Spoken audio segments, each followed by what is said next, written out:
Previously on Alan Wake, Alice has been kidnapped. Alan, please help me. Alice? You'll do exactly what I say if you ever want to see your wife again. I can't tell anyone except my agent Barry. Damn it, Barry, they'll kill her! You're my best friend, and I'm worried that you're not right in the head. The ransom is a manuscript I supposedly wrote that's coming true before my eyes. It happened just the way it was on that page. So dark. I have found only a few scattered pages. I want the entire manuscript. The deadline is in 2 days. I found Mr. Wake's pages. Good girl. How the hell did she get her hands on the manuscript anyway? I don't know. She's resourceful. I told you you were too hard on her. Listen, I found out all sorts of interesting stuff while I was digging around. Yeah. Mr. Wake, it's Sheriff Breaker. We have an FBI agent here, Agent Nightingale. FBI? He's anxious to see you. You'd better come to the station. Okay, I'll be right over, Sheriff. Let's make this quick, huh? Help you folks? Name's Randolph. I'm the manager. We're looking for Rose. Works as a waitress down at the diner. Rose, sure. Nice girl. Who wants to know? I'm Alan Wake. The writer, huh? I heard on the radio you were visiting. Well, I'll show you her trailer. That Rose, she's a nice girl. Always pays her rent on time. As I was saying, Al, I found all sorts of weird stuff from the local newspaper's archives. This place is crazy. Disappearances, mysterious deaths, urban legends come true, and get this, most of this stuff takes place around Cauldron Lake. Well, you ain't wrong, mister. The Indians thought the lake was a doorway to the underworld. I'm the God-fearing type myself. I don't hold with that sort of thing. Yeah, okay. Anyway, there was an island there owned by a guy called Thomas Zane. Now, some of the articles I found about him make him out to be a famous writer, but I ran a bunch of searches, couldn't find a single thing he wrote. Zane was heavily into diving, so much so that the place came to be called Diver's Isle. But the volcano under the lake erupted in 1970, and Zane went down with the island.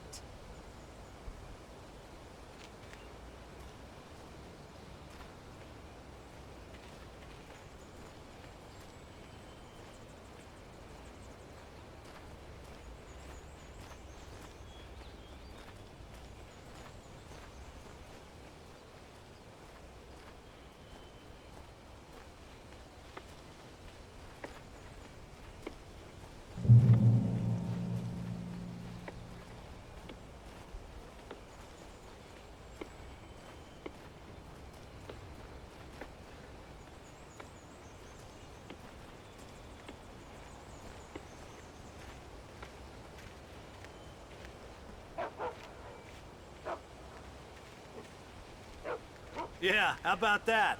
It was there in the morning, as if it had fallen from the sky. But it would take a tornado to lift something like that. We're damn lucky it didn't crush any of the trailers.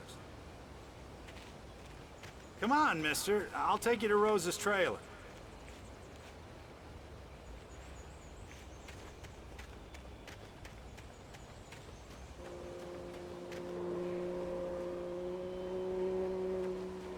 Just follow me. It's not far.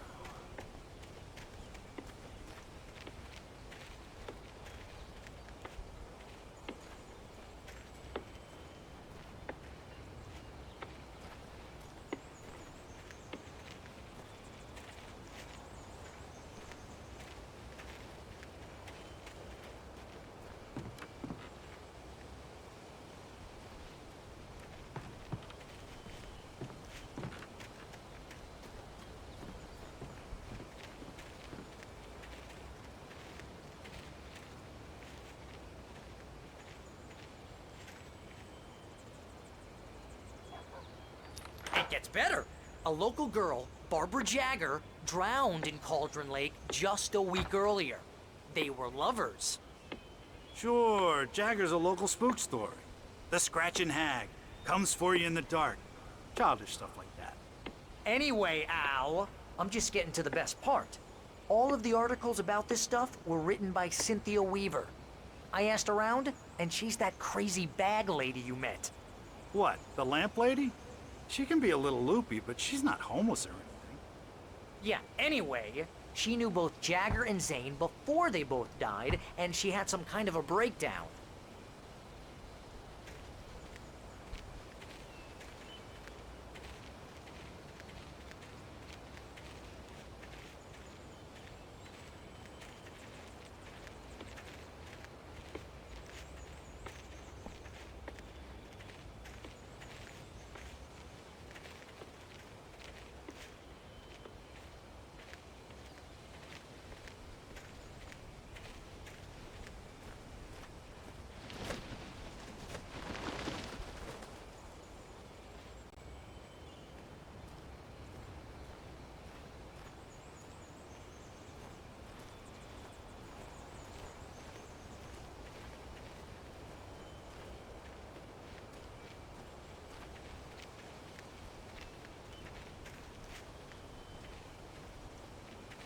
Well, mister, this here's Rose's trailer.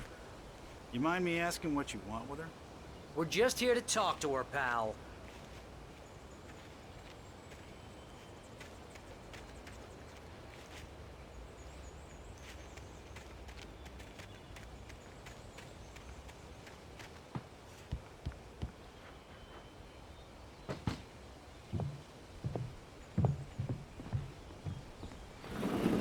Welcome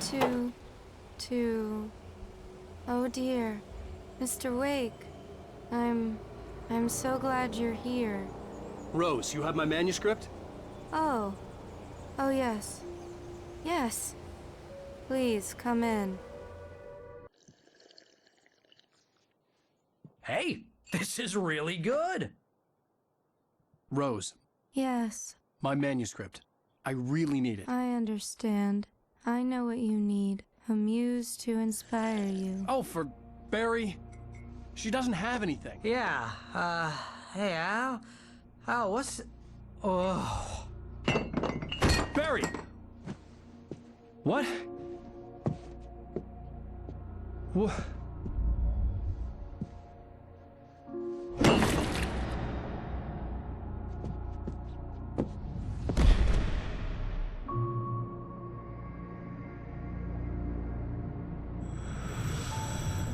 It's coming for you, hiding in my barber's skin. I'm too weak to stop it. You must turn the lights on. I promised I'd come visit you and your lovely wife. You must finish what you started. I insist. You must turn the lights on. Turn the light on. Back to work, boy.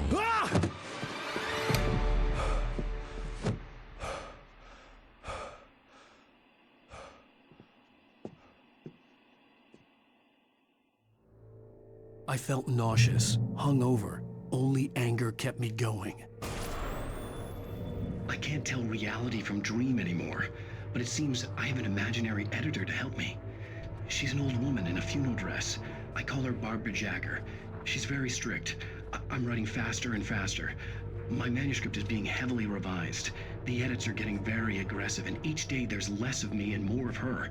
I hate it, but I know she's right. She promises me I can save Alice this way. She knows more of this than I do. About the complex incantation I'm attempting. About this place. She's worked with another writer under similar circumstances, Thomas Zane. The genre of the story seems to be shifting. It's turning into a horror story. I'm getting close. I can feel it.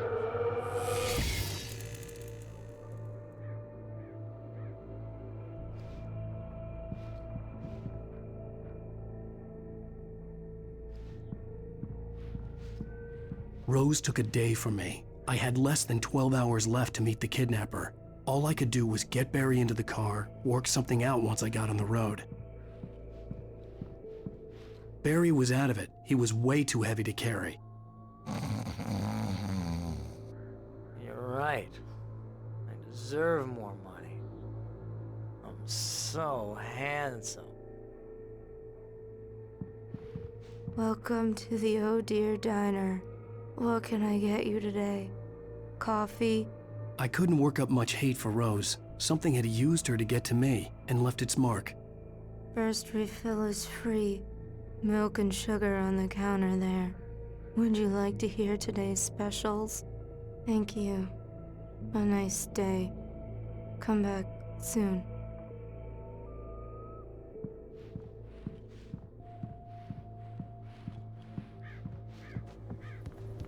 My gun and flashlight were gone.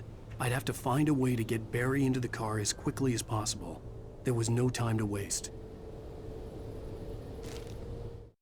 Mr. Randolph liked Rose. That little smile she had. How she was still sweet when life had tried so hard to make her bitter. It wasn't any of his business what she did in her trailer. But those strangers, the writer and his smart-ass sidekick, looked like trouble. And they'd been in there for hours, way past her normal bedtime. He reached for the phone and called the sheriff's station.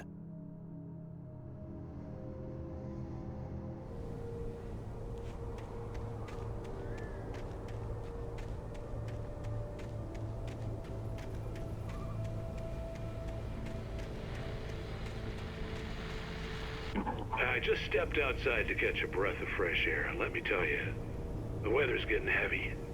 Nights like this make me especially glad I'm here talking to you and not home in bed. Once the weather takes a turn like this, I can't sleep at all. It's all tangled bed sheets and dark thoughts, punctuated by the occasional plunge into nightmare. Is it just me?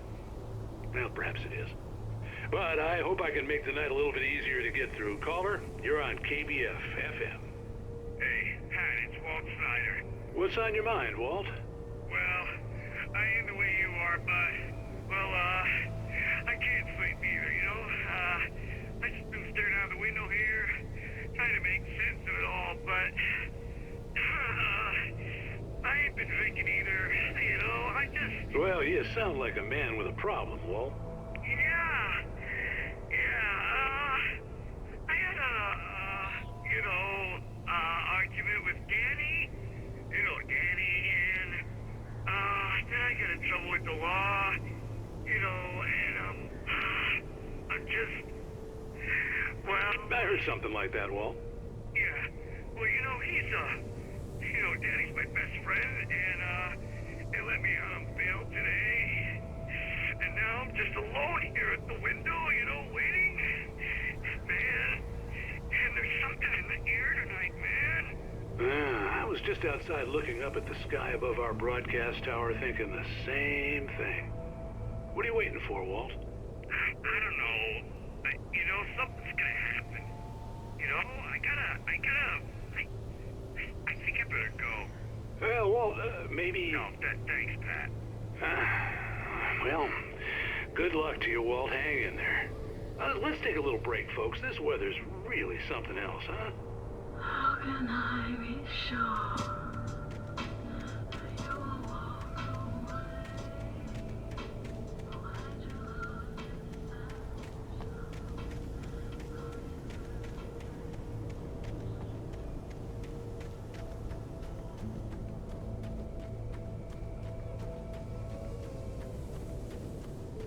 Oh, you're gonna get it now.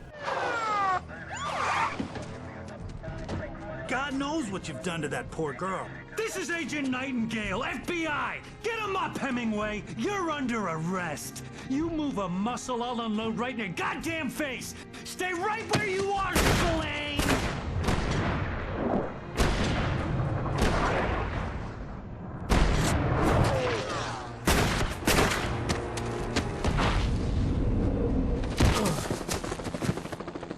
What are you? I'm standing right here, you goddamn maniac!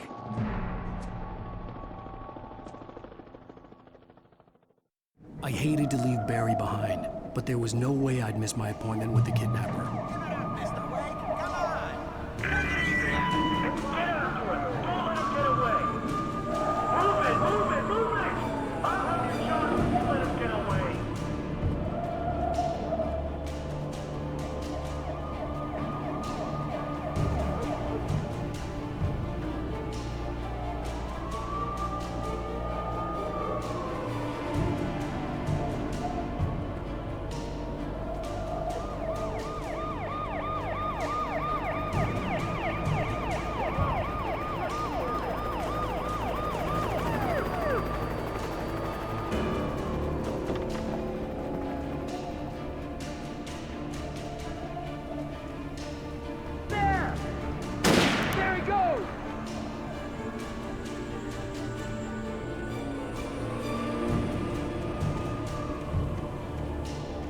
Okay, men, keep your eyes peeled. We're gonna try to make it through here. Oh, damn.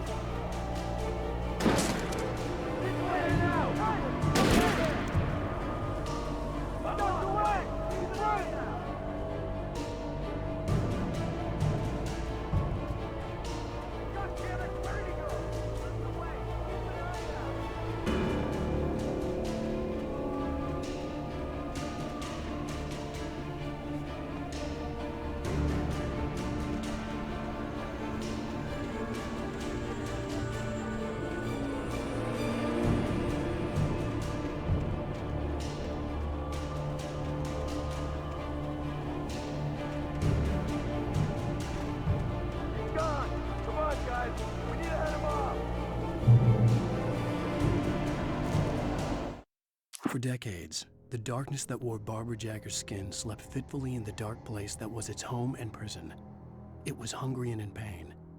It dreamed of its nights of glory when the poet's writing had called it from the depths and given it a brief, terrible taste of power and freedom. The rock stars had stirred it from the deep sleep the poet had sunk it back to in the end. When it sensed the writer on the ferry, it opened its eyes.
The suspect was last sighted running along the gorge that leads westward from the trailer park.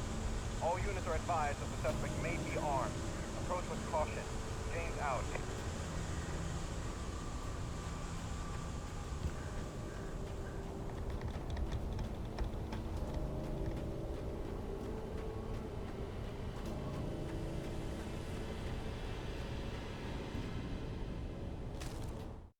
Rose didn't know how the strange old lady got in her trailer, and she looked wrong somehow.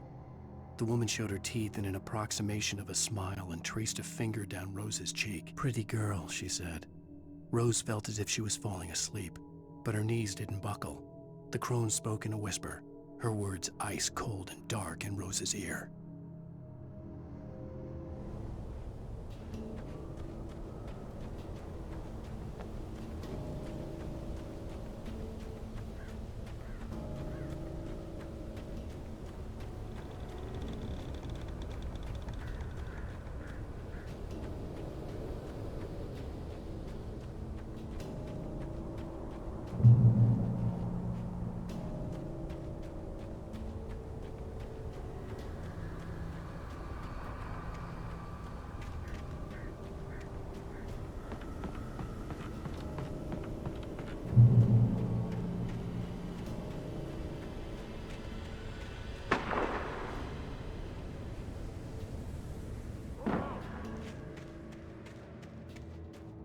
Search the area.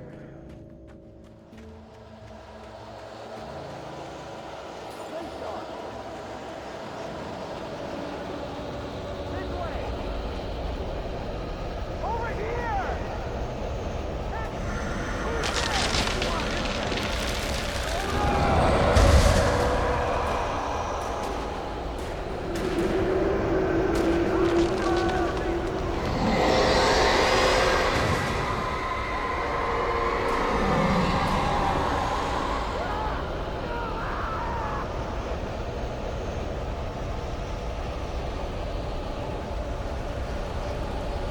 This horror was everywhere I went, circling me. The cops didn't stand a chance. They were after a writer, not a monster.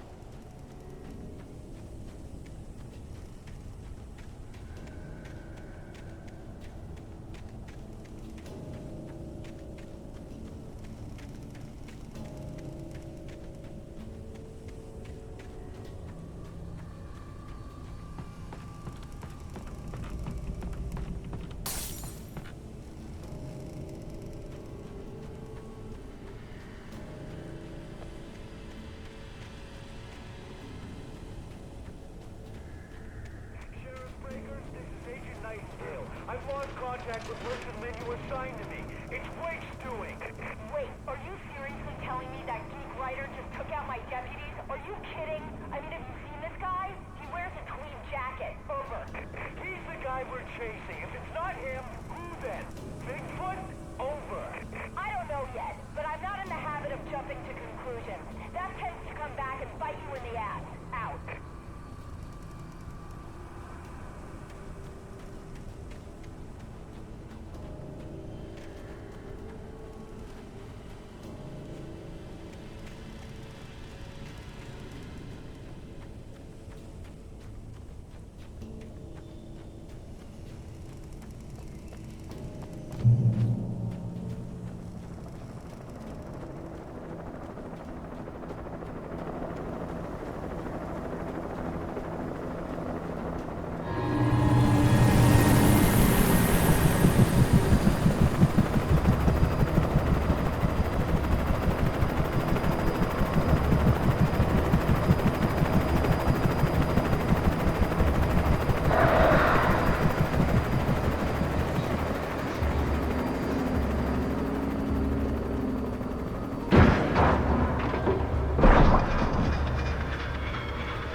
This is James. Mulligan, Thornton, come in. Over. Thornton here. James, we got both Wheeler and Rose in custody. They didn't put up a fight or anything. Why, they were... Hey, what are you... Come on! Sit down and give me that. James, Mulligan here. Over. Go ahead, Mulligan. Over. We got Wheeler and Rose here. Wheeler's drunk or hopped up on something. Speaking of which, that Fed had a pretty distinctive whiff of Otis Scotch about him, you know what I mean. Over. I don't have anything on that, Deputy Mulligan. Over. Well, whatever. Anyway, Rose is just being plain weird here. You better get Doc in to take a look at both. Over. Gotcha. You better get them here quickly. The, Fed's gonna want to interview Wheeler. Over. Oh, yeah, I'll bet he does. Looks like they have a lot in common. Mulligan out.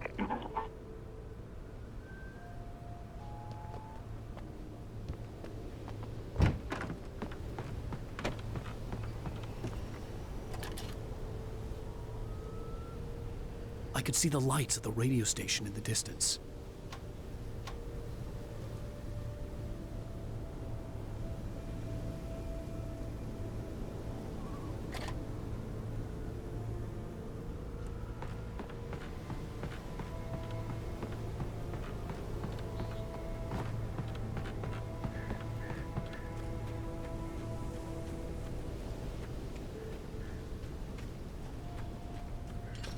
I imagined that the broadcast tower in the distance was part of the local radio station. Maine seemed like a decent guy. Perhaps he could give me directions to the coal mine.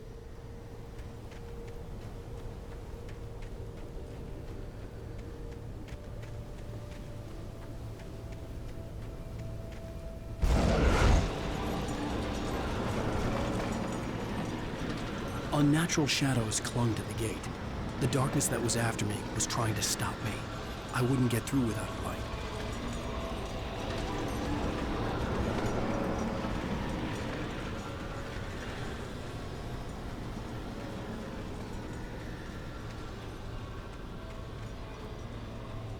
There was no power to the searchlight.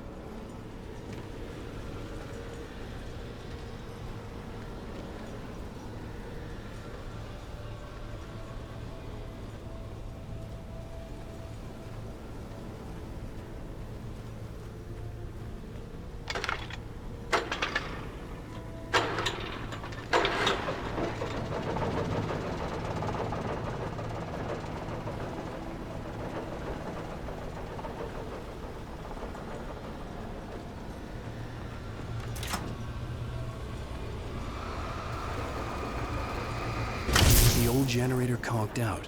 I'd have to see if I could fix it and try again.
It took me a moment to recognize the flashbang grenades.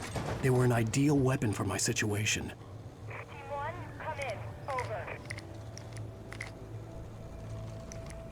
Team 1, this is Sheriff Breaker. Report. Over. Team 2, come in. I need a report. Over. Come on, guys. Talk to me. Come in, please. Over.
And here's another call. You're on KBF-FM with Pat Maine. It's Milt Peabody, Pat. What's on your mind, Milt? Well, I live near the trailer park, Pat, and there's a big ruckus going on over there. Well, that's just up the road from me, too. What's going on, do you know? I don't know, but there's a bunch of police cars there, lots of sirens, a helicopter buzzing around, and I think I heard some gunshots. Gunshots? Yes, sir, like from a pistol. So can you find out what's going on? Because it's just next door and they're popping off guns there. They're still shooting? No, it was maybe 10-15 minutes ago. It sounds serious, Pat. I'm telling you, it don't sound like no party. Well, I'm certainly going to give the station a call, Milt. Okay. You'll hear it here as soon as I hear from them. Okay, thanks.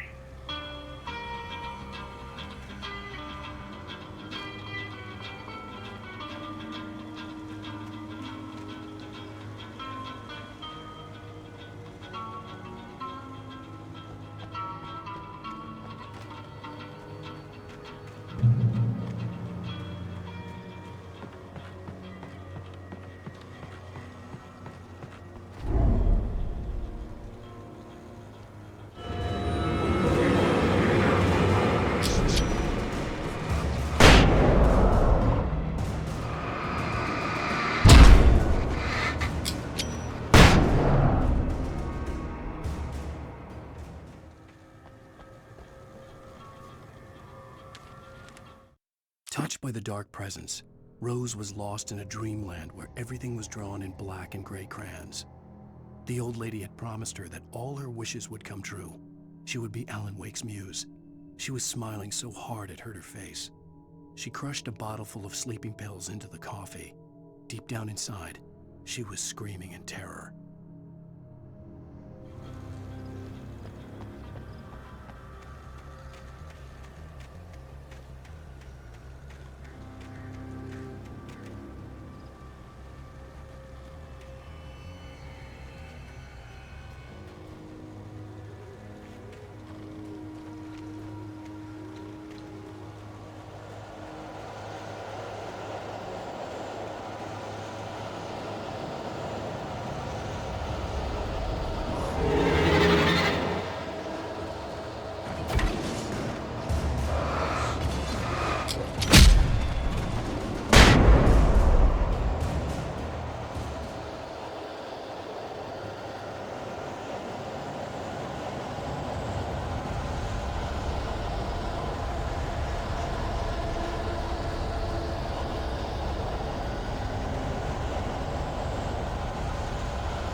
hope Maine could lend me a car to get to the coal mine. It's Lorna Miles. Oh, why, hello, Lorna. What do you have for us? Well, I just don't see why the cops bother with the trailer park. What do you mean? It's a trailer park. Of course you're going to have trouble in a place like that. I mean, what do you expect? The sheriff should be helping us normal citizens instead of wasting resources on those people. Well... Let the trash sort themselves out. I'm sorry, but my granddaddy settled in Bright Falls in 1911. Well, thank you very much for that compassionate viewpoint, Lorna. How can I be sure?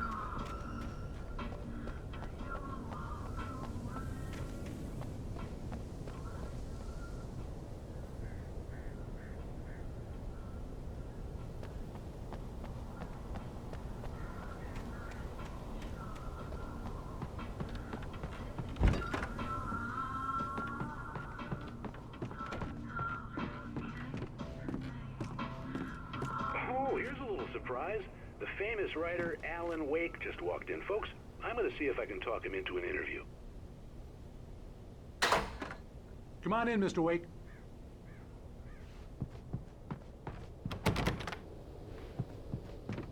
It looks like Mr. Wake is going to need a moment before we can talk, so let me give you a little background while he prepares himself. You've all heard the name, of course. Alan Wake is the author of a very successful series of Alex Casey crime novels. He's changed gears, though. He's now working on a horror story.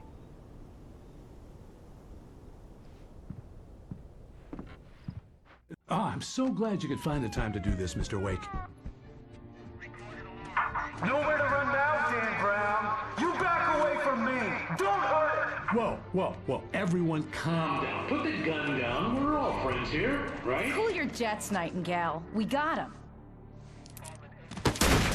Judas Priest! What the hell's the matter with you? There's a civilian in there.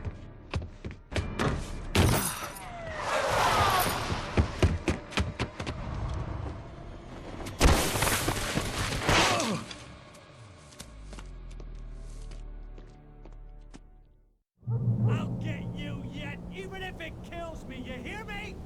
You hear me, H.P. Lovecraft? I had fallen off so many cliffs it was ridiculous. That's what you get for naming a book The Sudden Stop. It was probably good I hadn't had the chance to tell Maine where I was going. I'd have to lose the cops and find my own way to the mine.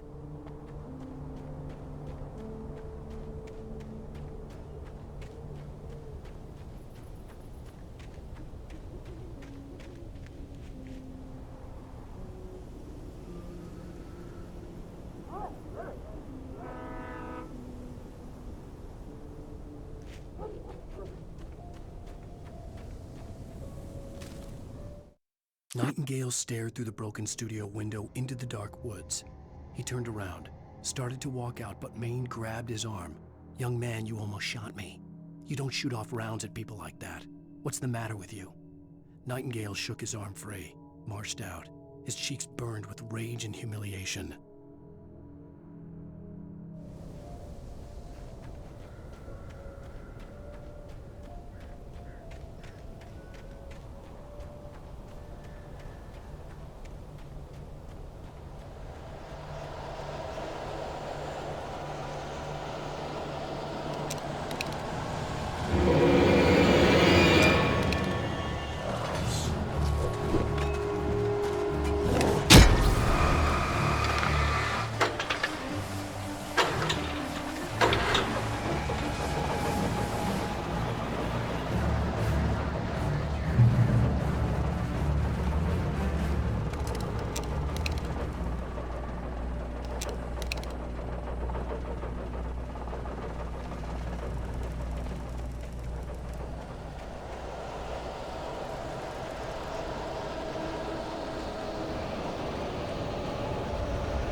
Danny had stepped out, but what stumbled back in was something else. Something alien. A monster. Walter tried to kill it, first with his fists, then a chair. It wouldn't die. Instead, it kept coming, unaffected by the beating it had taken. After Walter managed to kick it down the cellar stairs, fear took over. He ran, got behind the wheel, gunned the engine. The booze wouldn't make him forget, but he knew he had to try.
There was no sensible reason for the power company work lights to be here. It was almost as if they'd been left for someone like me to use.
The bulldozer's engine roared to life. Mud and rocks flew as it fought for traction.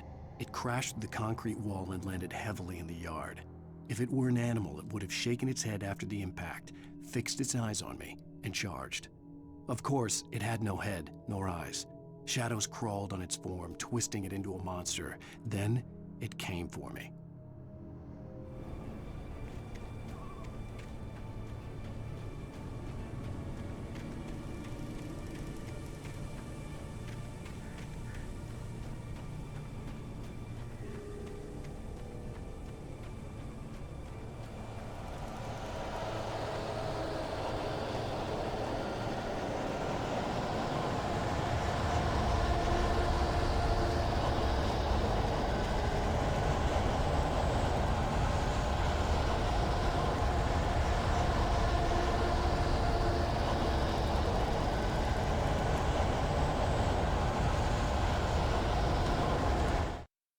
Sarah trusted her gut, and her gut said Agent Nightingale was an asshole. He felt wrong, and it wasn't just the smell of stale booze. It was in the way he flashed his badge, pulled rank, the look in his eyes when he wanted answers. Where was Alan Wake? What was this about an accident? Where was his wife? And most importantly, why did she let Wake go? He wouldn't answer her questions. Federal business was all he'd say.